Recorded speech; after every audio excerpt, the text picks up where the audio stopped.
जय हिंद दोस्तों, BSL academy में आप सभी का स्वागत है। आज जो चर्चा होगा वो लेक्चर 3 के बारे में चर्चा होगा।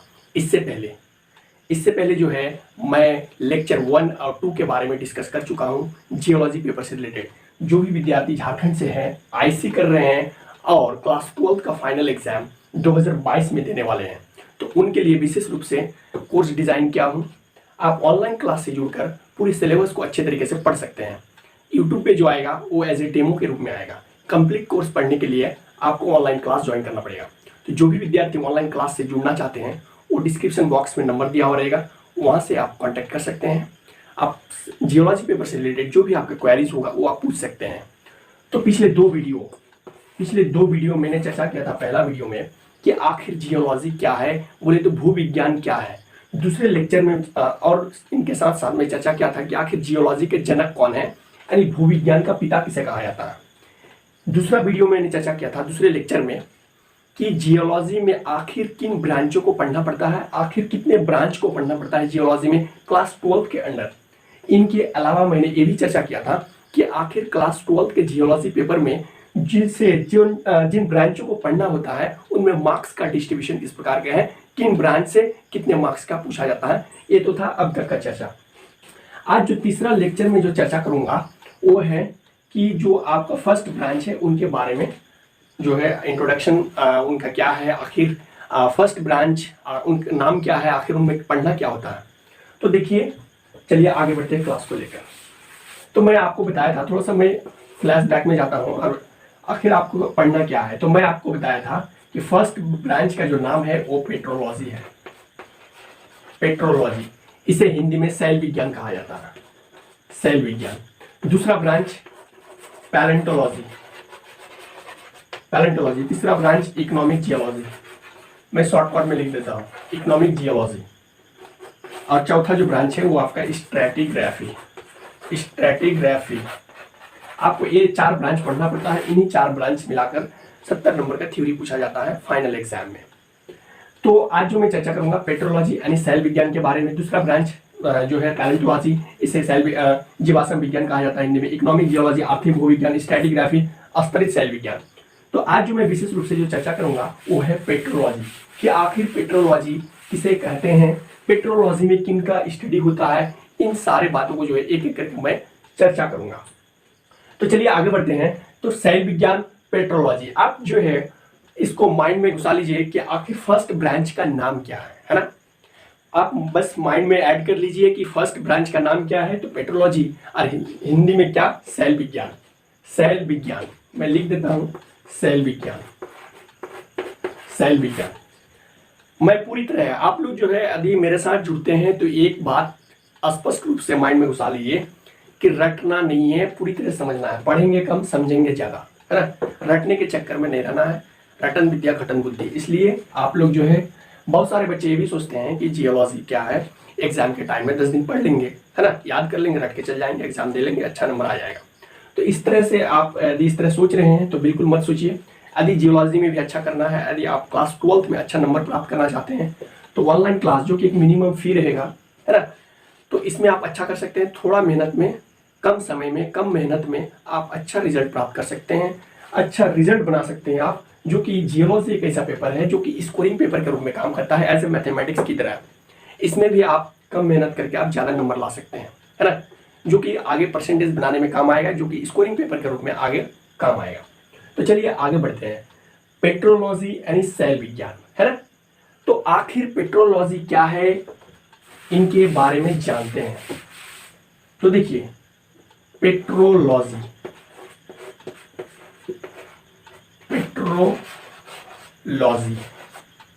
क्या भाई, पेट्रोलॉजी।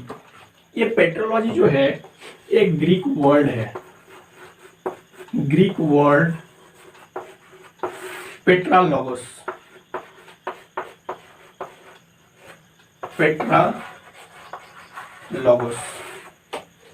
यानी पेट्रोलॉजी जो बना है, जो वर्ड, वो एक ग्रीक वर्ड पेट्रालोगोस से बना है। यानी जिसे आज हम पेट्रोलॉजी के रूप में जानते हैं वो ग्रीक वर्ड क्या है, ये एंशिएंट लैंग्वेज है, यानी बहुत समय पहले बोले जाने वाले भाषा, है ना। ग्रीक वर्ड यानी एंशिएंट लैंग्वेज, पेट्रोलॉजी को एंशियंट ग्रीक वर्ड में क्या कहा जाता था? पेट्रालोगोस, है ना, जिसे आज हम पेट्रोलॉजी के रूप में जानते हैं। तो पेट्रोलॉजी कहां से आया? ग्रीक वर्ड पेट्रालोगोस से आया है ना। और यह दो वर्ड के मेल से बना है। पहला क्या है? पेट्रा, और दूसरा क्या है? लोगोस। यानी यहां अगर पकड़ना है तो पेट्रो, और यहां दूसरा जो है लॉजी। ये दो वर्ड के कंबाइंड से बना है पेट्रोलॉजी या फिर पेट्रालोगोस। पेट्रा का मीनिंग होता है रॉक। पेट्रा का मीनिंग क्या होता है? रॉक। और लोगोस या लॉजी कहिए, इनका मतलब होता है साइंस। क्या होता है भाई? साइंस। वहीं अगर हिंदी में बात करूं तो रॉक को चट्टान कहा जाता है। चट्टान या सैल दोनों एक ही बात है। यानी आपसे भी पूछा जाए कि what is the meaning of rock, है ना, the meaning of rock is चट्टान या सैल। यानी चट्टान कहिए या सैल कहिए, दोनों क्या है? एक ही बात है। और वही साइंस, यानी लोगोस का मतलब क्या होता है? साइंस या फिर स्टडी भी कहते हैं। यानी इसे हिंदी में क्या हो जाएगा? विज्ञान। विज्ञान। तो पेट्रालोगोस मतलब क्या? Rock science. तो हम कह सकते हैं कि petrology is also known as rock science. यानी पेट्रोलॉजी को जब हम हिंदी में सैल विज्ञान कहते हैं, सैल विज्ञान या चट्टानी विज्ञान भी कहते हैं, है ना। तो पेट्रालॉजी आया है पेट्रालोगोस ग्रीक वर्ड से, जिसका मतलब होता है, इनको दो वर्ड को मैंने अलग किया, पेट्रा एंड लोगोस। और पेट्रा का मतलब होता है रॉक, हिंदी में बोला जाए तो चट्टान या सैल। वही लोगोस का मतलब होता है साइंस या स्टडी। मतलब कि आखिर पेट्रालॉजी में किनका स्टडी होता है, किनका अध्ययन होता है? तो रॉक का अध्ययन होता है। आपको क्लास 12 में प्रीवियस ईयर्स के क्वेश्चन जैसे ही आपको देखेंगे तो आपको बहुत कुछ समझ में आएगा। उसमें एक सवाल है कि पेट्रोलॉजी के अंदर, जियोलॉजी में पेट्रोलॉजी के अंडर किनका स्टडी होता है? आपका चार ऑप्शन दे देगा।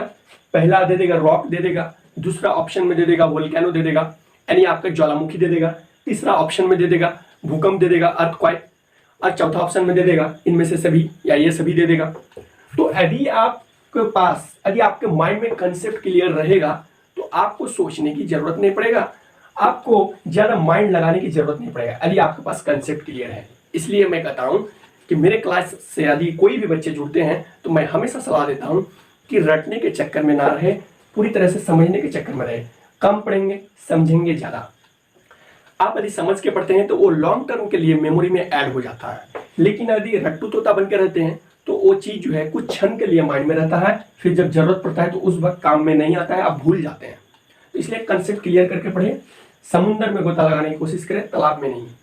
तो चलिए, मैंने अभी क्या बताया कि petrology is also known as rock science. मतलब कि पेट्रोलॉजी को हम रॉक साइंस भी कह सकते हैं, यानी सैल विज्ञान या चट्टानी विज्ञान। तो आई होप आप लोग यहां तक समझ गए होंगे। चलिए आगे बढ़ते हैं इसमें, चलिए आगे बढ़ते हैं। तो मैंने अभी क्या लिखा था?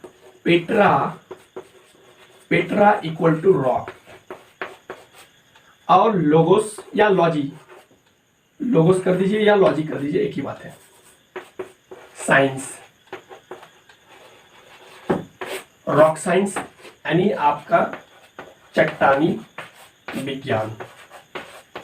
चट्टान कहिए या दूसरा शब्दों में मैंने क्या कहा? सैल।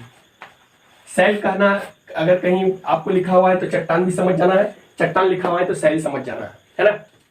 तो चलिए आगे बढ़ते हैं। तो आप इतना माइंड में ऐड कर लीजिए कि petrology is also known as rock science, यानी पेट्रोलॉजी को हिंदी में चट्टानी विज्ञान या सैल विज्ञान कहते हैं। आखिर आगे समझेंगे कि ये आखिर चट्टान है क्या, रॉक क्या है, इनका फॉर्मेशन कैसे होता है, एक इनका डेवलप कैसे होता है, इनका क्या स्टेट्स है, किन अवस्थाओं में रहता है, इन सारी चीजों के बारे में एक एक करके चर्चा करेंगे। फिर हम धीरे धीरे आगे बढ़ेंगे।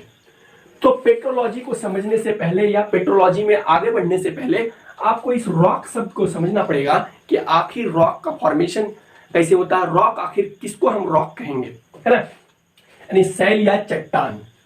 तो देखिए, चट्टानों को समझने से पहले चट्टान का फॉर्मेशन कैसे होता है इनको समझने से पहले आपको थोड़ा सा फ्लैशबैक में जाना पड़ेगा, थोड़ा सा फर्स्ट ईयर के सिलेबस में फोकस करना पड़ेगा, है ना।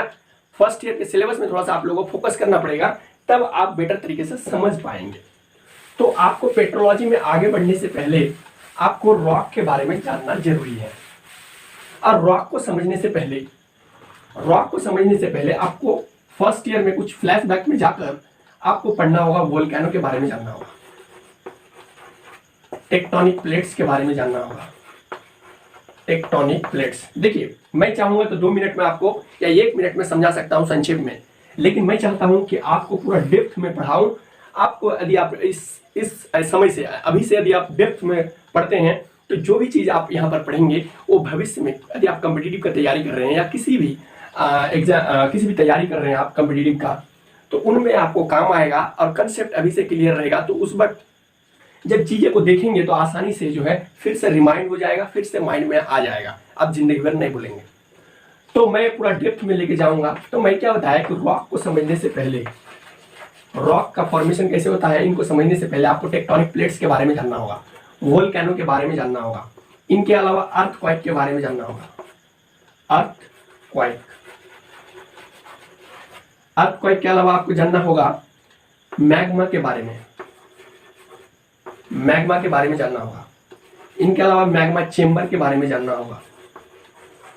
ये आपको देखने में लग रहा है बहुत सारा है, लेकिन ये छोटा छोटा टॉपिक है, मैग्मा चेंबर और मैग्मा चेंबर। इनके अलावा आपको इंटरनल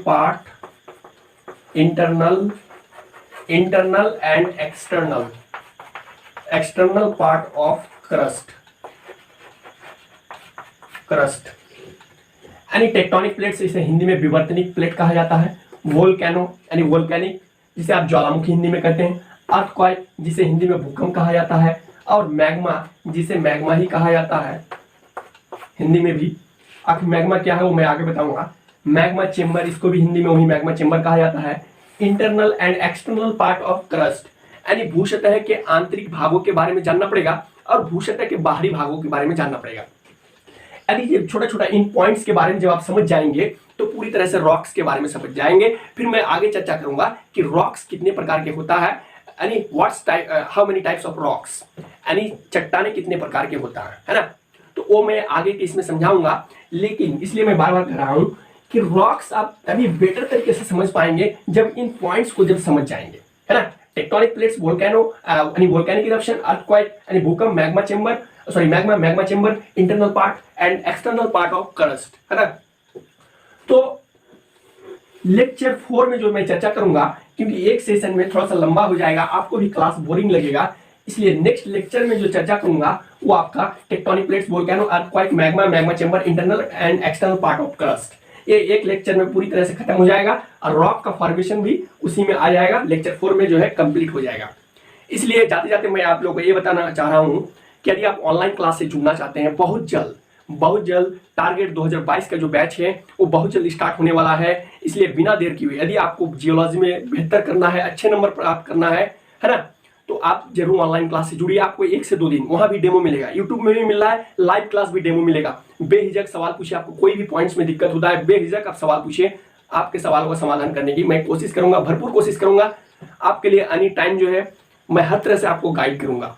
तो इसलिए आप लोग जो है नेक्स्ट लेक्चर या फिर और डेमो के चक्कर में मत रहिए। कई एक डेमो वीडियो आपको चैनल में मिल जाएगा, वहां से देख के आप समझ सकते हैं। लाइव में भी 1-2 दिन डेमो करके देख लीजिए, है ना। उनके बाद आप जो है कंफर्म कीजिए कि मेरे लिए बेटर है या नहीं, मेरे लिए उपयुक्त है या नहीं।